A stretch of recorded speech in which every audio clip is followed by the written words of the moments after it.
you very much. Good afternoon, everyone, and welcome to this Employment Committee meeting.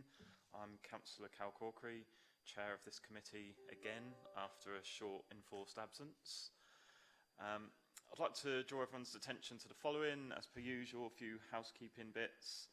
If the continuous fire alarm sounds, please evacuate the room and the public gallery by the stairwells. Do not attempt to use the lifts. Please assemble by the Queen Victoria statue in Guildhall Square. To comply with the Guildhall Trust Fire Marshal regulations, if you signed into the Guildhall, please remember to sign out when you leave the building after today's meeting. This meeting will be live streamed and that camera zooms in to show the speaker. This is linked to the microphones, therefore please can I remind all attendees to turn on their microphones to speak and then off again once you have finished the meeting. And once you finish speaking even. Members of the public are permitted to record the meeting on the understanding that it neither disrupts the meeting nor records those stating explicitly they do not wish to be recorded. Please be advised that the public seating area is not in view of the camera used to webcast this meeting. Deputations, there are no deputations that have been received for this meeting, therefore move on to the agenda. The first item is apologies for absence. Received apologies from Councillor Matt Atkins, and I think the rest of us are here. Item 2 is declarations of members' interests. Any interest to declare, members? Nope. Okay, moving on swiftly. Actually, before we move on, let's jump back and go around to do introductions because I missed that bit out. So, obviously I've introduced myself. My name's Cal Corkery. I'm one of the councillors on the committee and chair. If we start rounds on my left at the back, Jane. I'm Jane Didino, Local Democracy Officer. Okay, thank you. Dave Ashmore, one of the Fratton councillors. Thank you.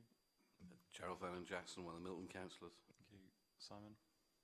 Councillor Simon Boshi, Drayton and Farlington. Councillor Darren Sanders, Baffins Ward. And if we go back row, please. Linda Martin, Corporate Health and Safety Manager. Rochelle Williams, Human Resources. Natasha Edmonds, Director of Corporate Services. James Harris, Senior Local Democracy Officer. Great, welcome everyone. Right, moving on. Item 3, minutes of the meeting of the 15th of February 2023. So I was temporarily not on the committee at that time, so I wasn't here. But for those that were here, do people agree those minutes is an accurate? Yep, agreed. Okay, thank you very much. Right, moving on swiftly. Item 4, the pay policy statement for 2023-2024. And I believe this has been introduced by Natasha Edmonds, Director of Corporate Resources. Oh, no, it's not. It's been introduced by Michelle. Thank you. So this is the, as Councillor said, pay policy statement 23-24. It's a statutory report required as part of the Localism Act and Transparency Code. The data in the report is based on data as at the 31st of March 2022. I won't go into all the detail in the report, as I assume you've read that and got access to it. What we would draw members' attention to is the changing shape of the workforce and operating environment of our City Council and the need for officers to work across organisational boundaries, including our arrangements with health and other local authorities, which do have an impact on our pay policy position. So any questions? Thank you, Michelle. Members, any questions? This is obviously a statutory report that we have to bring every year. I think it's usually relatively straightforward, but if there's anything people want to ask about or comment upon. Yeah, that's right. It'll be passed on to full council once it's gone through this committee. Okay. Right, thank you, members. So the recommendations are set out in paragraph 2 of the report. If I find those. So the Employment Committee is recommended to approve the pay policy statement as attached in Appendix 1 and to go forwards for approval by full council prior to the 31st of March. And I think it's on the agenda for next week. I'm happy to propose these recommendations. Do I have a seconder? Thank you, Councillor Van Jackson. Members, is this agreed? Agreed. Great. Thank you very much.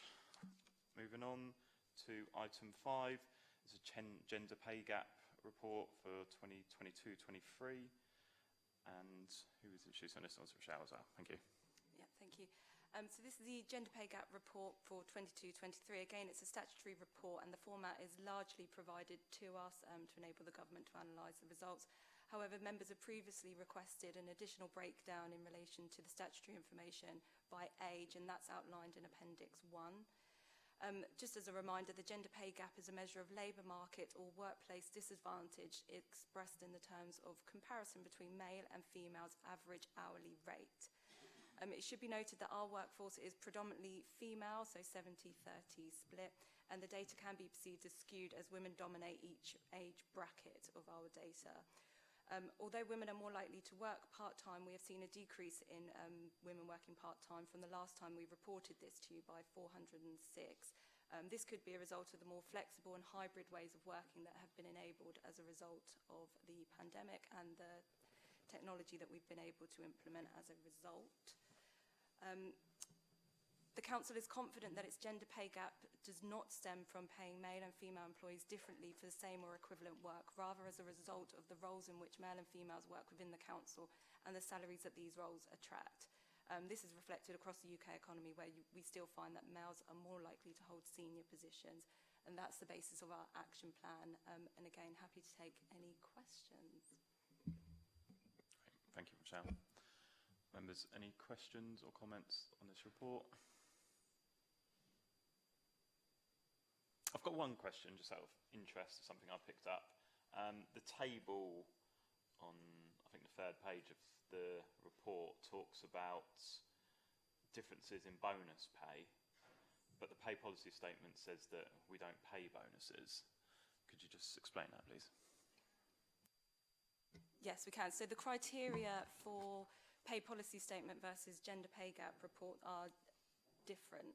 So for the pay policy statement, for the purposes of that, we as a City Council do not pay bonuses. We don't have a bonus scheme in place, and our obligations under that paper are to report the pay mechanisms that we have or expect to have for the year going forward. In relation to the gender pay gap report, the areas that we focus on in terms of what they classify could be perceived as a bonus are long service award and one-off honorarium payments. Those are classified differently in the pay policy statement. So we have tried to pick that up in the text because we thought somebody would notice that we said we don't have them, and then we report on them in the other one. But that's the difference. It's just in terms of the criteria set at the statutory level. Okay, thank you. Any further questions, members? No? Okay. In that case, move on to the recommendations. So, recommendations are that it's recommended that the Employment Committee first note the key findings of the Gender Pay Gap report, and secondly note the action plan as set out in item 8 of the Gender Pay Gap report. I'm happy to propose those recommendations. Do I have a seconder? Darren, your hand is first. Thank you very much. Members, is this agreed? Agreed. Yep, thank you very much. Moving on swiftly. Item 6, we've got the sickness absence report. Me again. So the committee agreed to move to a biannual absence report, and this is the first report in the revised format. We've tried to retain the information that members previously found useful and have provided further insight into the reasons for absence, the interventions for absence, both across the council and in relation to specific directorates, as well as providing some information regarding specific job roles and correlation to other demographic data such as age, where this is relevant. We also outlined the actions taking place to promote employee well-being, so it's a much longer report which gives you much more detail. In summary, overall we've seen a slight reduction in absence levels, and that's predominantly due to long-term absence reducing.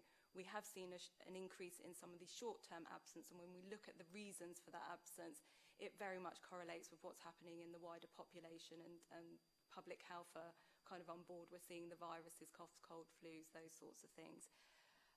The report outlines the top reasons for absence. It gives you details about job roles and the interventions. So I could go into more detail. I'm happy to take questions if people have got questions on anything specific or any feedback in relation to the new format of the report that we can take forward. Thank you, Michelle. Members, any questions or comments? I think it's useful to see the numbers going down. Is there a particular issue why the long-term sickness is falling? Is that particularly an intervention that we've done or anything like that? We certainly have been using the data. So we had a little bit of a gap in terms of the data that we could get because of our transition from one previous system to the Fusion system. So now we have access to that data. We're able to essentially target our energies to where we can be most effective and provide that level of support. And we've given an example in the paper of being able to return people to work quicker. So it's a more targeted approach from HR and the services with better availability of data and focusing on the areas where we can have a genuine impact in helping people return to work quicker. Great, thank you very much. Just a question from me then, if there's no questions from the other members of the committee. Going back over the past couple of years in terms of sickness absence reports, especially during the pandemic, there was quite a significant improvement in levels of sickness absence. And at the time, I think we've had discussions within this committee around the kind of potential reasons for that, around flexible working, etc. I just wondered if, in your opinion, that's continuing as a trend. Is that kind of an impact on the level of sickness absence around kind of flexible working and the way in which ways of working have changed? It certainly is having an impact because the technology that we've got, the ability we've got to be able to work from home enables more people to work when they otherwise would have phoned in sick. But there are clearly areas where that's not possible, and we're still seeing a slight skew in the data, I guess, in areas such as adult social care frontline services, where if they are testing for COVID, for example, there's still a requirement for them to refrain from work for a period of 5 days. So that still is having an impact there. But in terms of the hybrid working, yes, I think it is still having an impact, and it's something that we want to retain. It's certainly something that our staff tell us whenever we survey them. It's a positive benefit, but it is something that we are going back up for an annual staff survey shortly, aren't we? So it's something we'll pick up as part of that as well to gain a new insight now we're further along the road. But yes, flexibility tends to breed the most attendance levels and giving people the control to manage their time and their work and their health. Great, thank you very much. Darren. Thanks, Cal. Two things. Firstly, the psychological group remains the chief reason why people are absent. Is that more of a short-term or long-term absence that it leads to, or is it a bit of both? And what are we doing to fix it? It's certainly a bit of both. What we're doing in terms to fix it, and to note on that, we've got separated between the work-related and non-work-related. Non-work-related is higher as a percentage than the work-related. What we're doing as part of that, we note in the report some of the interventions in terms of Solent Mind and the work that they're doing with us. We've undertaken health and wellbeing checks with areas of the organisation that are traditionally hard to reach. To support those, we have our EAP provider, which we're just out to tender for a new provider in relation to that. And we also have occupational health. So anything with psychological reasons, our advice is day one referral, so that we understand, unless it's reactive, so in terms of a situational grief, where there's, we understand the reasons for the absence. If it's work-related, it will be day one referral to occupational health. We also have a wellbeing risk assessment that our colleagues in health and safety and our wellbeing coordinator put together, which provides a wellbeing plan for managers and staff to work together to try and understand what's happening. And if you look at the job roles where those areas are high, it's the children's social care social workers, adult social care social workers. So we're working with those services on their recruitment and retention at the very beginning of the contract, because what we see is where we've got gaps in the numbers, the caseloads go up, the stress, anxiety, so we need to break that cycle. So our energy with those services at the moment is very much focused on the recruitment side, so we're getting the right people into the organisation with the right support, with the right training. One of the other things we've just launched at the beginning of the year, it's noted in the report, is the new managers induction programme. We say new managers, we're playing a huge amount of catch-up really because of the pandemic as well. Lots of people were recruited to that time and didn't have the induction they would have ordinarily have had. As part of that, there's a whole session on wellbeing and managing attendance and HR policy and process. So we're hoping by raising awareness of the support, the resources that are available, we'll be able to support our staff much quicker. Yeah, because I mean, if the chief reason is non-work related, stress, anxiety and depression, I think, colleagues may disagree, that the key thing is to have an encouraging culture. so those things can be reported early, because the easiest thing is for both men and women who are on the receiving end of that to bottle that up, essentially, and that affects work performance. So is that culture cascaded down through all levels of management? Yeah, absolutely. And from our perspective and the feedback that we've got from staff, what they've been asking for are support networks in the workplace. And so just this week, I think we're going out with some comms when Natasha's seen it and approved it, regarding a dad's work group, for example, have come forward in the workplace and how to balance work-life balance, a menopause and a neurodivergent working group. So people who have children or themselves have a neurodiversity that can come together. So really trying to get in place that culture of support with peers, rather than there just being a reliance on the manager, employee or HR employee or trade unions. So really trying to get that cross-peer support as well. No, I think that's really good. And I also think, Cal, it's one of the things that union reps can also should flag up frequently. Because if they're picking up, people might go to the union rep and might not go to the management. And that's something I think we can flag up and try and have both sides working on that. My other thing was around coronavirus. You've separated out long COVID from coronavirus. The two of them together are about 18% of all absences, so it's a real total. Is there a specific reason why long COVID has been separated out from other coronavirus cases? So it's the group on the right-hand side that the table you've done. Yeah, so the coronavirus is the sort of the short term, particularly those that work in adult social care, that are required to abstain from work for that 5-day period. And the coronavirus itself tends to be a shorter term. Long COVID is a diagnosed long-term condition and tends to go on for a considerably long period of time, months, rather than a week or 2 weeks when you're feeling a bit poorly, which is why we've separated it out. There is also a working group with colleagues from public health and the NHS that are continuing to work and look into long COVID, the causes and the prognosis around long COVID cases that we're also plugged into. So we are keen to understand the long COVID as a separate condition to other causes of illness. Okay. I'm interested in, following on from that, I'm interested in abstaining from work for 5 days. Is that a PCC policy, or is that part of what used to be called Public Health England guidance? Or the rules?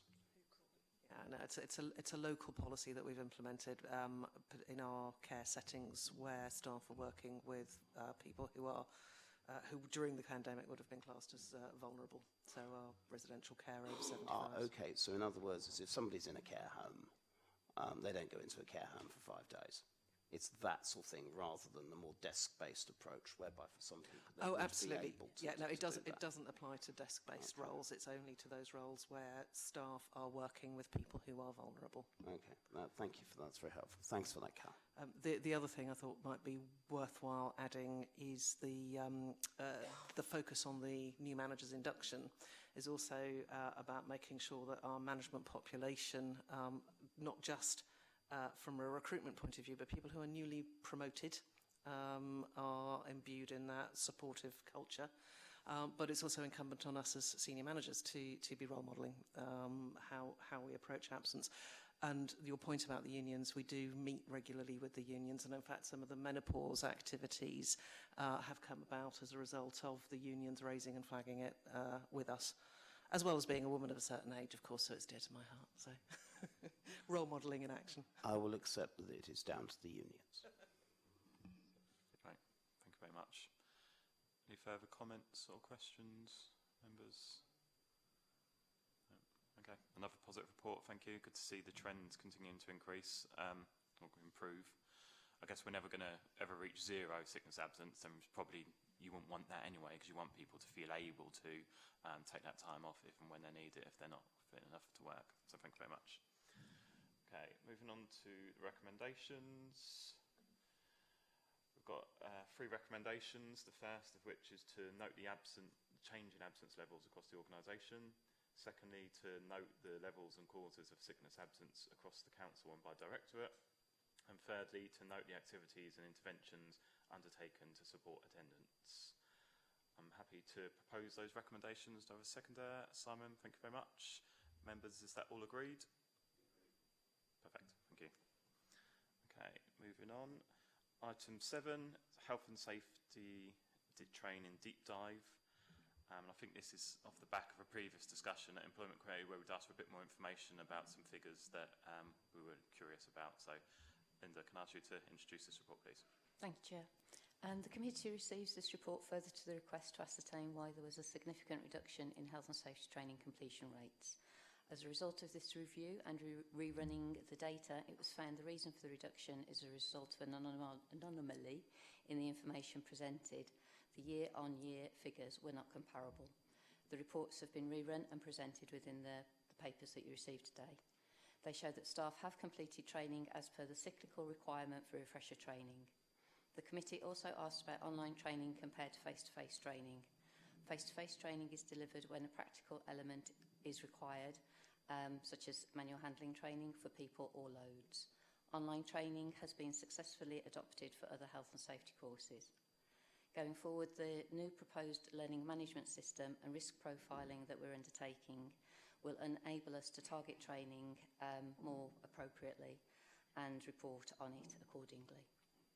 Any questions? Thank you, Linda. Members, any comments or questions? I think it's fairly self-explanatory, but thank you very much for going away and doing that piece of work. Obviously, there was an anomaly previously, however you say it, but it's useful to kind of understand the reasons behind that and see that it's now being corrected for the record. Thank you. So that's just an information report. No recommendations on that, I don't think.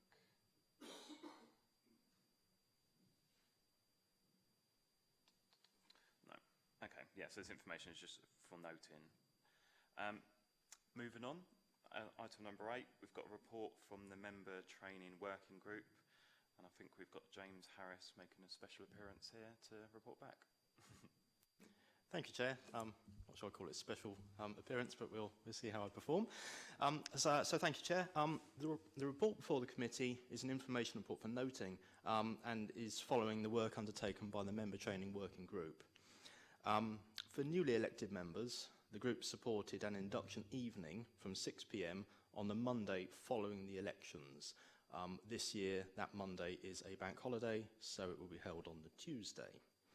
The purpose of the evening is for newly elected members to receive their required code of conduct training, an opportunity to hand in the forms that they would have received on the election night, have their photograph taken so they can be put onto the website so people can see who they are, as well as having email addresses, to receive building passes, car park access passes, and most importantly their IT equipment, and to receive training in their IT equipment. So they'll leave with their IT equipment working and able to access Fusion, for example, in order to access their pay advice slips. To provide some real-life experiences, which is something the Member Training Working Group highlighted, the group favoured an honorary alderman be invited to explain a little bit about the role of being a councillor. This matter was further discussed with group leaders, who suggested that I contact 3 honorary aldermen, which I've done, and the 3 named honorary aldermen have all accepted the invite to attend to deliver a sort of triple act for new members. For the general training offer, the group favoured a hybrid approach that allows members to join remotely or in person, whichever is most convenient. Training typically starting at 5 or 5:30.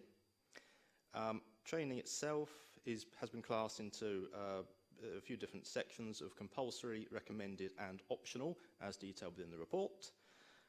As an update to the report, there will be a local government finance training session on the Thursday following the elections, again hybrid at 5:30.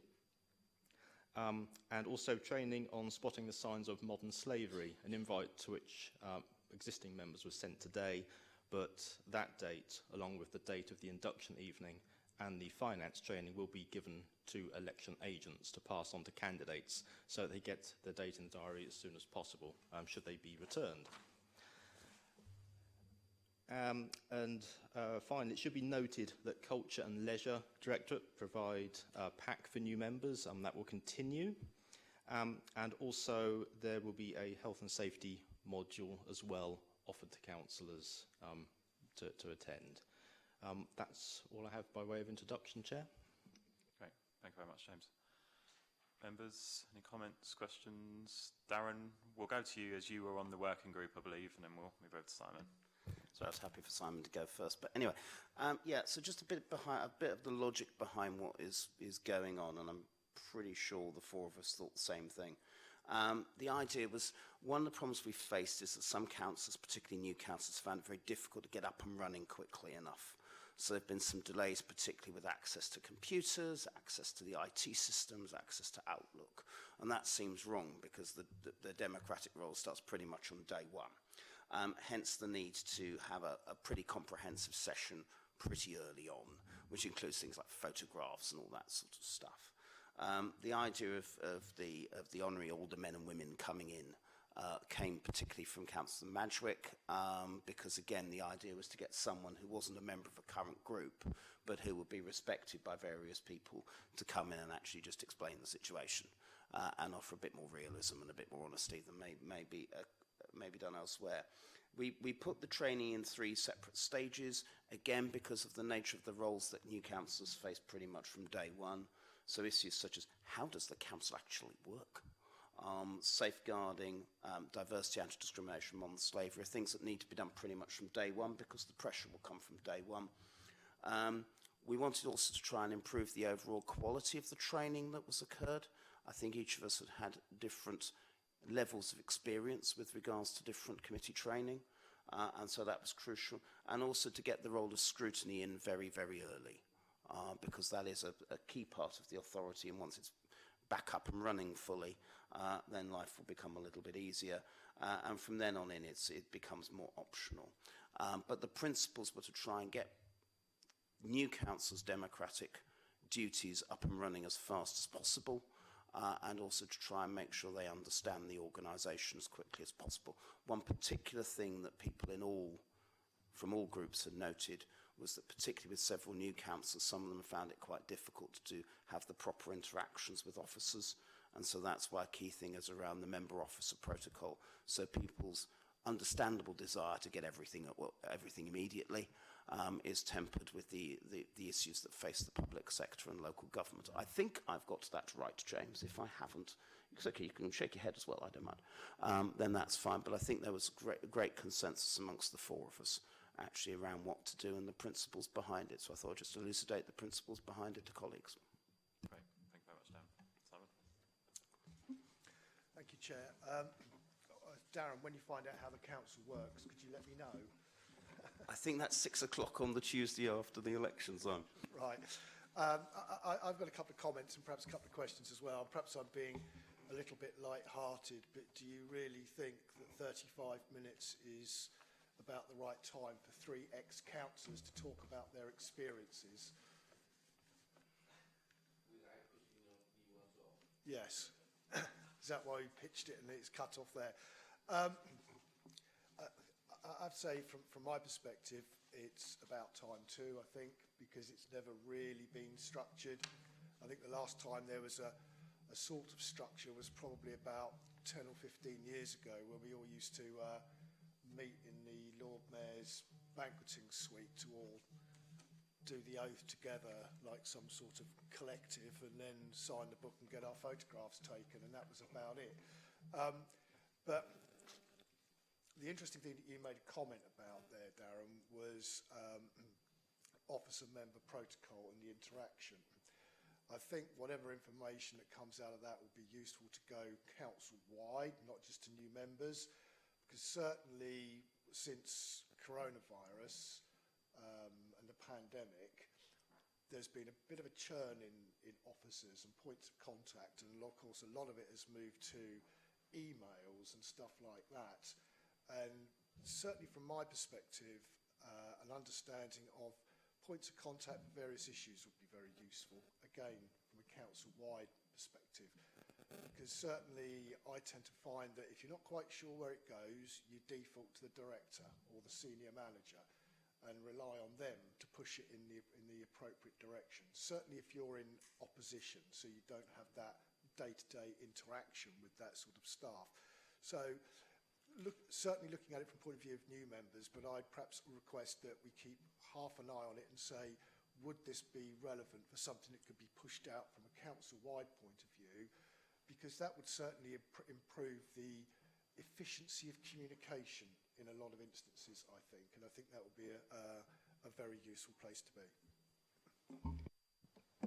Thanks, Simon. Just to come back up, it's up to James and the team to take it forwards from here, but I would certainly want those points noted. I think it is a particular concern, the Liberal Democrat group, ironically, around the member officer protocol and making sure that that works very well, because we all have pretty bad experience of it not working well in different ways, and people feeling that more can be achieved than it can be achieved. I think just realism across the piece is very helpful, if that's all right, Cal. Great, thank you. James, I'm not sure there were any questions there, but is there anything you want to comment on or come back on? The only thing I'll comment on is thank you for the comments, and hopefully this represents a little bit of a step change in the way we do things. But obviously year on year we can learn and develop this, so it's not this isn't it forevermore. It will be a continual evolving and hopefully improving process. Great, thank you very much, James. Yeah, I think a good and a very useful piece of work, and a very necessary piece of work, so thank you to all the members and officers that were involved in bringing this forward. In the absence of any further comments or questions, I think we can move on. So this was just another information report, so no need for approval of any recommendations. So we'll take that as noted. And that brings us to the end of the agenda. So thank you, members. That concludes the business on the agenda for this meeting. Thank you all for your attendance, and I officially close the meeting at 2:31. Thank you all.